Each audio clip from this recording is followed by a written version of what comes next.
Next.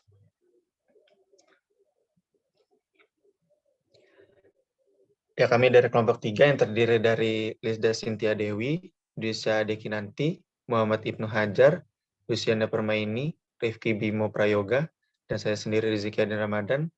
Yang terakhir, Olivia Sari, ingin mempresentasikan hasil kerja kelompok kami, yaitu tentang Vision and Mission Analysis. Pada presentasi ini kami hanya membuka 2 sesi, yaitu sesi pemaparan materi dan sesi tanya-jawab. Yang dimana pada sesi tanya-jawab kami batasi 3 pertanyaan. Untuk teman-teman bisa dipersiapkan ya pertanyaannya. Oke, langsung saja kita ke sesi pemaparan materi yang akan disampaikan oleh rekan-rekan saya. Tempat dan waktunya dipersilahkan.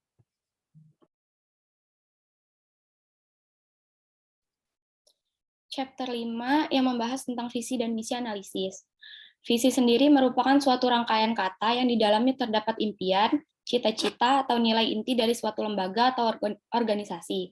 Bisa dikatakan visi menjadi tujuan masa depan suatu organisasi atau lembaga. Ia berisi pikiran-pikiran yang terdapat di dalam benak para pendiri. Pikiran-pikiran itu adalah gambaran dari masa depan dari organisasi yang dicapai. Sedangkan pernyataan misi merupakan sebuah pernyataan yang digunakan sebagai cara untuk mengomunikasikan tujuan dari sebuah organisasi. Selanjutnya.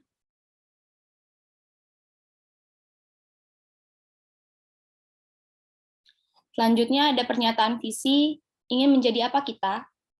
Pernyataan visi harus menjawab pernyataan dasar, kita ingin menjadi apa? Pernyataan visi harus pendek, sebaiknya 1 kalimat, dan sebanyak mungkin manajer harus memiliki masukan dalam mengembangkan pernyataan.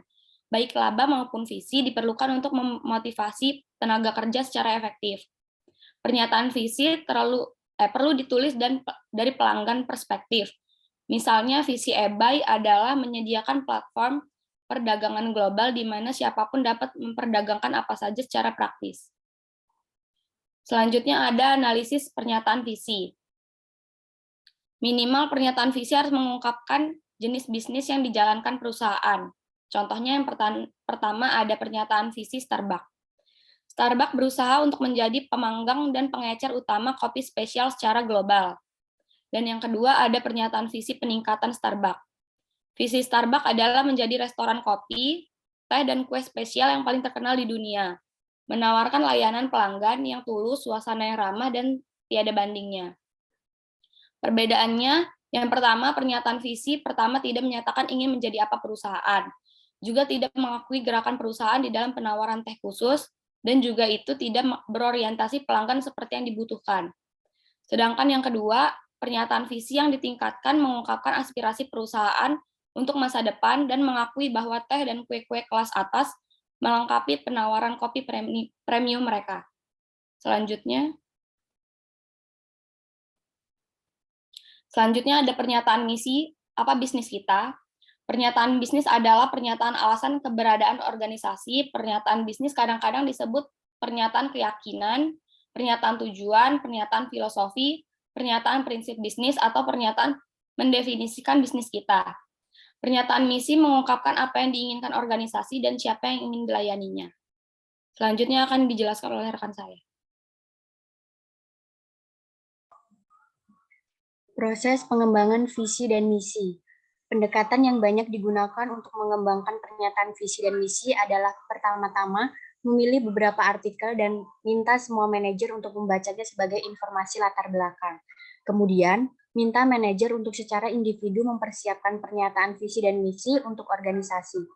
Seorang fasilitator atau commit manager, puncak kemudian harus menggabungkan pernyataan-pernyataan ini menjadi satu dokumen dan mendistribusikan draft pernyataan kepada semua manajer. Permintaan untuk modifikasi, penambahan, dan penghapusan diperlukan selanjutnya, disertai pertemuan untuk merevisi dokumen. Beberapa organisasi menggunakan kelompok diskusi manajer, menyewa konsultan atau fasilitator luar untuk mengelola proses dan membantu penyusunan bahasa, dan sebagainya. Next. Manfaat memiliki misi dan visi yang jelas. Yang pertama, mencapai kejelasan tujuan di antara semua manajer dan karyawan, memberikan dasar untuk semua kegiatan perencanaan strategis lainnya, termasuk penilaian internal dan eksternal, menetapkan tujuan, mengembangkan strategi, memilih di antara strategi alternatif, merancang kebijakan, menetapkan struktur organisasi, mengalokasikan sumber daya, dan mengevaluasi kinerja. Selanjutnya memberikan arahan, menyediakan titik fokus untuk semua pemangku kepentingan perusahaan, menyelesaikan pandangan yang berbeda di antara para manajer, memproyeksikan rasa harapan bersama di antara semua manajer dan karyawan, memproyeksikan rasa berharga dan niat kepada semua pemangku kepentingan, memproyeksikan organisasi yang terorganisir dan termotivasi yang layak untuk didukung, mencapai kinerja organisasi yang lebih tinggi, dan mencapai sinergi antara seluruh manajer dan karyawan. Next. Karakteristik pernyataan misi yang pertama, cakupannya luas, tidak termasuk jumlah moneter, angka, presentase, rasio, atau tujuan. Yang kedua, panjangnya kurang dari 150 kata. Yang ketiga, menginspirasi. Yang keempat, mengidentifikasi kegunaan produk perusahaan. Yang kelima, mengungkapkan bahwa perusahaan bertanggung jawab secara sosial. Yang keenam, mengungkapkan bahwa perusahaan bertanggung jawab terhadap lingkungan. Selanjutnya termasuk 9 komponen, yaitu pelanggan, produk atau layanan, pasar, teknologi, perhatian untuk kelangsungan hidup, pertumbuhan atau keuntungan, filosofi, konsep diri, kepedulian terhadap citra publik, kepedulian terhadap para karyawan, yang kedelapan rekonsiliasi, dan yang terakhir bertahan. Baik, selanjutnya akan dijelaskan oleh rekan saya. Selanjutnya, mengevaluasi dan menulis pernyataan misi. Komponen pernyataan misi ditulis dari perspektif pelanggan. Yang pertama, pelanggan. Yang kedua, produk atau layanan. Yang ketiga, pasar. Keempat, teknologi. Kelima, kelangsungan hidup, pertumbuhan, dan profitabilitas. Yang keenam, filosofi. Ketujuh, konsep diri. 8, citra publik. Yang kesembilan, karyawan. Selanjutnya. 2, pernyataan misi dikritisi. Cara terbaik untuk mengembangkan keterampilan menulis dan mengevaluasi pernyataan misi adalah dengan mempelajari misi perusahaan yang sebenarnya. Tabel 5/5 memberikan kritik komponen demi komponen terhadap 2 pernyataan misi aktual dari PepsiCo dan Royal Caribbean. Pernyataan Royal Caribbean hanya mencakup 6 dari 9 komponen. Terdiri dari total 86 kata dan tidak memiliki perspektif pelanggan. Pernyataan Royal Caribbean hanya mencakup kata pelanggan yang tidak cukup untuk dianggap ditulis dari perspektif pelanggan. Selanjutnya. 5, pernyataan misi direvisi. Yang pertama ada dari Rite Aid, kami berada dalam sebuah misi untuk menawarkan pengalaman apotik terbagi bagi orang-orang dari semua umur di seluruh Amerika Serikat. Kami memiliki sistem informasi mutakhir yang menyediakan apoteker kami dengan peringatan adanya kemungkinan interaksi obat untuk membantu memastikan keamanan pelanggan dengan lebih baik. Kami bertekad untuk meningkatkan kesehatan ke seluruh pelanggan melalui program kesehatan. Kami menawarkan berbagai produk kecantikan, makanan, minuman, kosmetik, dan vitamin lainnya melalui aliansi. Kami dengan GNC, kami percaya dalam memperlakukan pelanggan kami seperti keluarga dan berusaha untuk mempertahankan reputasi kami sebagai apotik yang paling diminati. Total 88 kata. Yang kedua ada Best Buy. Kami berkomitmen untuk menyediakan individu dan bisnis, produk, teknologi tinggi terbaru dengan harga terendah dari setiap toko eceran, melayani Amerika Utara, Cina, dan pasar lainnya. Semua karyawan Best Buy sangat mengetahui tentang produk yang kami tawarkan. Kami percaya bahwa etika yang baik adalah bisnis yang baik dan menggunakan analisis bisnis untuk lebih memahami tren pelanggan. Kami berusaha untuk mendapatkan keuntungan bagi pemegang saham kami dan menjadi warga masyarakat yang baik dimanapun kami beroperasi. Selanjutnya ada Lowe's.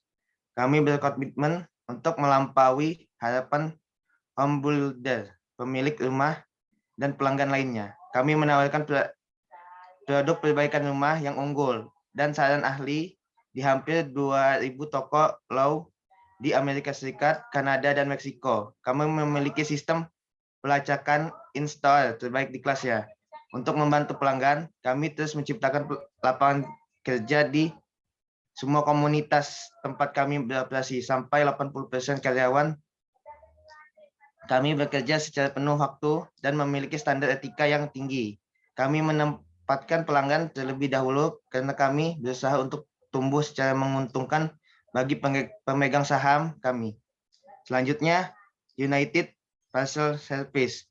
Kami berusaha untuk menjadi paket pengirim barang dan pengiriman barang yang paling tepat, waktu, dan dapat diandalkan di dunia. Dengan menerapkan teknologi pelacakan terbaru, kita dapat tumbuh menguntungkan dengan menawarkan individu dan bisnis. Waktu pengiriman yang andal dan akurat. Kami mempromosikan dari dalam untuk meningkatkan semangat di antara semua karyawan. Filosofi kami adalah untuk secara langsung yang bertanggung jawab menyeimbangkan kebutuhan pelanggan, karyawan, pemegang saham, dan masyarakat kita dengan cara yang patut dicontoh. Yang terakhir, Cross-Ins. Cross berkomitmen untuk memberikan kenyamanan, kesenangan, dan inovasi yang mendalam dalam semua model sepatu yang kami produksi melalui teknologi Cross-Light. Kami dapat menyediakan pria, wanita, dan anak-anak kenyamanan yang dapat diandalkan dan abadi di sepanjang hari.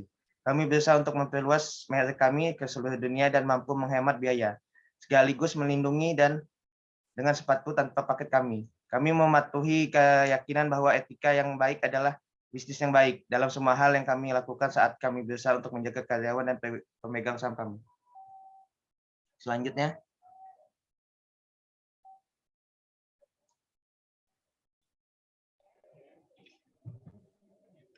Ya, terima kasih Ibnu. Selanjutnya yaitu 2 pernyataan misi diusulkan. Proses di mana pernyataan misi dikembangkan dan bahasa atau kata-kata yang tepat yang disertakan dalam pernyataan dapat secara signifikan mempengaruhi efektivitasnya sebagai alat untuk manajemen strategis dan strategi pemasaran. Ini melibatkan pemasar dan perwakilan penjualan dalam proses pengembangan pernyataan misi, ditambah dengan memasukkan 9 komponen yang ditulis dari perspektif pelanggan, dapat memungkinkan perusahaan untuk menciptakan ikatan emosional dengan pelanggan, dan meningkatkan kemungkinan bahwa tenaga penjualan akan dalam misi untuk menyediakan layanan pelanggan yang sangat baik. Contohnya pelanggan Avon dan L'Oreal, misalnya. Sering menggambarkan ikatan emosional atau keterikatan pada produk perusahaan. Usulan pernyataan misi teladan untuk Avon dan L'Oreal disajikan pada tabel 5.7, di mana perusahaan pesaing ini memiliki keunggulan kompetitif yang unik dan berbeda, karena Avon menggunakan perwakilan penjualan dari pintu ke door-to-door untuk mendapatkan keunggulan kompetitif, sedangkan L'Oreal memasarkan produk di ribuan gerai retail. Pernyataan Avon dan L'Oreal ini yang diusulkan memiliki karakteristik yang dijelaskan sebelumnya dan memasukkan 9 komponen yang ditulis dari perspektif pelanggan yang sudah dijelaskan tadi. Next.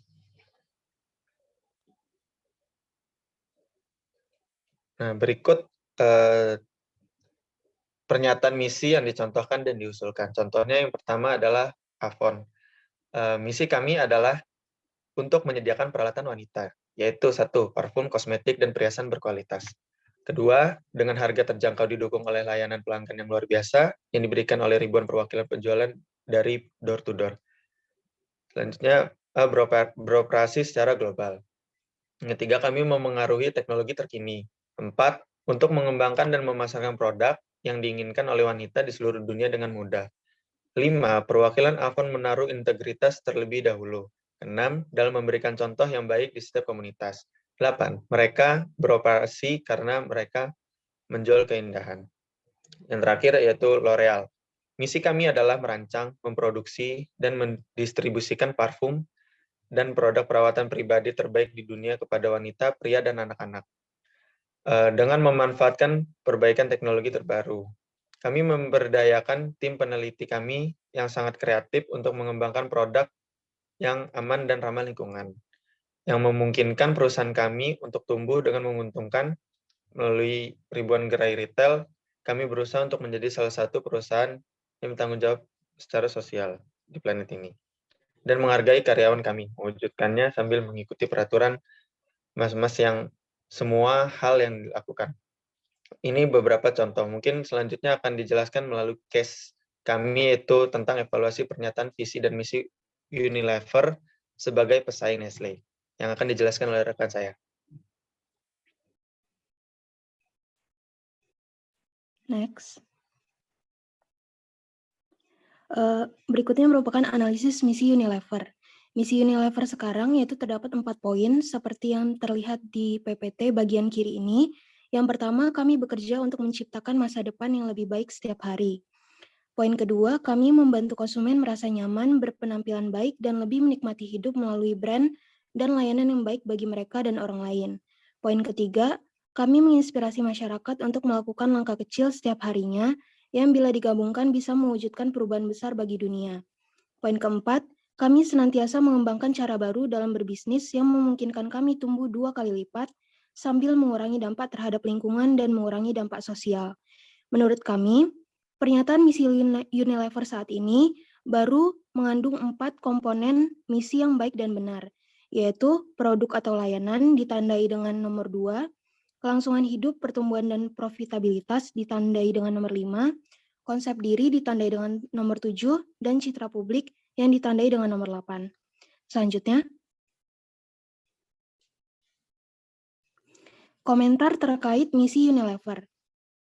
Misi sudah dibuat sesuai dengan pernyataan yang menegaskan bisnis utama yang berhubungan dengan produk dan keunggulan produk, yaitu pada kalimat, kami membantu konsumen merasa nyaman, berpenampilan baik, dan lebih menikmati hidup melalui brand dan layanan yang baik bagi mereka dan orang lain. Misi ini sesuai dengan komponen 2 dan 7, yaitu produk atau layanan, serta konsep diri. Konsep diri di sini maksudnya perusahaan memiliki keunggulan kompetitif. Berikutnya adalah misi dijangkau secara luas melebarkan jangkauan aktivitas perusahaan untuk memasukkan banyak tipe produk atau jasa yang memiliki daya saing sehingga perusahaan dapat tumbuh. Yaitu pada kalimat, kami senantiasa mengembangkan cara baru dalam berbisnis yang memungkinkan kami tumbuh 2 kali lipat. Ini ditandai dengan poin nomor 5, yaitu kelangsungan hidup, pertumbuhan, dan profitabilitas.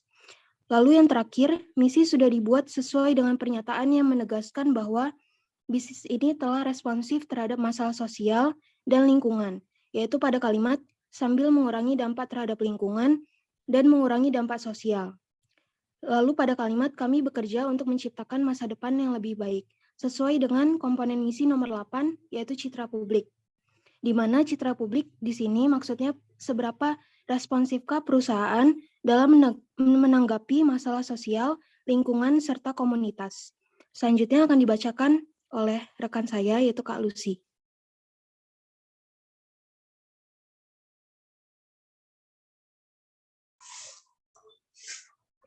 Oke, yang selanjutnya adalah usulan pernyataan misi baru Unilever.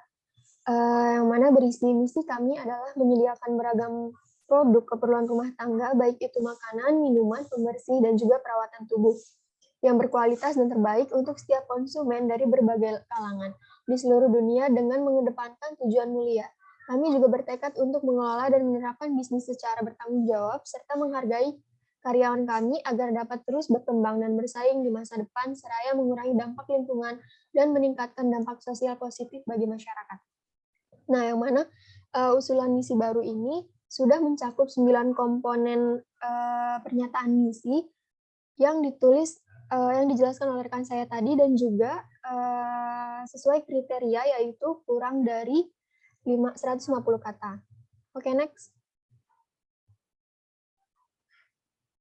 Selanjutnya analisis visi Unilever. Visi Unilever yaitu untuk meraih rasa cinta dan penghargaan dari Indonesia dengan menyentuh kehidupan setiap orang setiap harinya.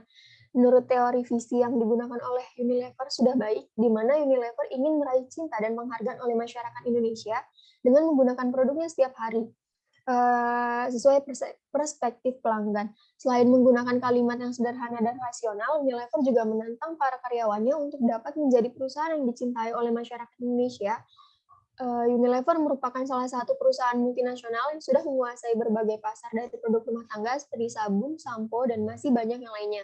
Akan tetapi Unilever dalam pernyataan visinya belum mengidentifikasi produk atau jasanya serta visinya belum global. Oke, selanjutnya akan dijelaskan oleh rekan saya, Rifki Bim. Baik, selanjutnya ada usulan pernyataan visi baru Unilever. Kelompok kami sudah berdiskusi dan memutuskan kalau visi baru Unilever adalah menjadi perusahaan global penyedia produk rumah tangga nomor 1 di dunia yang berlandaskan tujuan mulia bagi masyarakat. Karena bertujuan untuk memenuhi kebutuhan sehari-hari setiap konsumen, dimanapun mereka berada, menghadirkan keinginan konsumen. Visi baru ini kemungkinan besar akan diterima secara baik oleh pasar, karena mudah dipahami dan mampu diterapkan dalam dunia bisnis. Sehingga masyarakat dapat menilai perusahaan ini sebagai perusahaan yang memiliki kemampuan dan kredibilitas yang baik dalam persaingan bisnis. Selain itu sudah mencakup kurang lebih 4 komponen pernyataan visi, yaitu identifikasi produk atau jasa, persepsi pelanggan, aspirasinya untuk masa depan, dan global. Selanjutnya akan saya lempar lagi kepada moderator. Terima kasih. Ya, terima kasih pada rekan-rekan saya yang sudah memaparkan materi. Sesi pemaparan materi saya tutup.